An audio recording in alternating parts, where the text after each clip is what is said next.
Ils étaient nombreux, députés provinciaux, membres du gouvernement provincial, directeurs des cabinets, du gouverneur de la province, crèmes intellectuels, militants, combattants et plusieurs anonymes venus de tous les coins du Kasaï central devant Isaac Bakajika, l'assistant principal du Premier ministre en pleine conférence.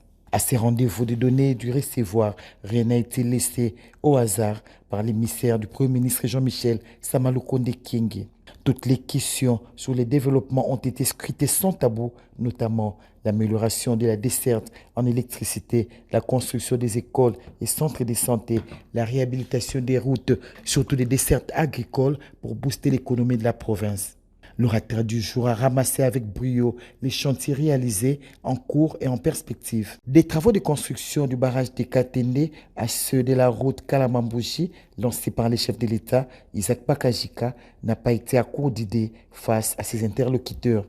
L'énergie électrique dans cette province constitue pour moi la priorité des priorités. Et dans toutes les réunions où personnellement, je me suis retrouvé en train de parler des questions de développement de cette province. J'ai toujours dit, aussi longtemps qu'on n'a pas réussi à résoudre le problème d'énergie électrique dans le Kasaï, on n'aura pas fait grand-chose pour cette population parce que son développement dépend de l'énergie électrique. Alors, en ce qui concerne donc l'énergie électrique, il y a toute une grande mobilisation autour du projet de la centrale hydroélectrique de Katende. Les conférenciers du jour est revenu longuement sur la politique du Premier ministre Jean-Michel Samalukonde Kyenge relative à la matérialisation de la vision du chef de l'État d'un Congo fort, uni et prospère. Une vision qui, selon Isaac Bakajika, ne peut se réaliser que si le gouvernement a les moyens de sa politique.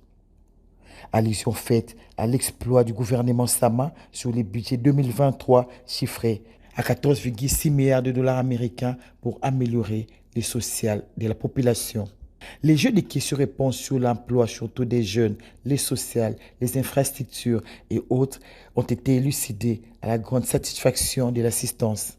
Les coordonnateurs de l'ASBL Expo Merci, organisatrice de cette conférence, a remercié les chefs du gouvernement pour son sens d'écoute, son souci pour la jeunesse et surtout pour sa volonté de dépêcher une délégation de la primature pour éclairer la vision du chef de l'État à la population du Kasaï, mais également récolter les préoccupations des uns et des autres. Ici, il est de noter que beaucoup est en train d'être fait. La mécanisation des enseignants, l'amélioration des conditions d'études. Le conseiller spécial Romulus Kissambe, complétant l'orateur du jour, a reconnu les succès de la gratuité de l'enseignement, de la pension des fonctionnaires à l'âge de la retraite, la prime des militaires au front, de la réduction du train de vie des institutions. Selon lui, le mérite revient au chef de l'État, Félix Antoine Tshisekedi Tshilombo.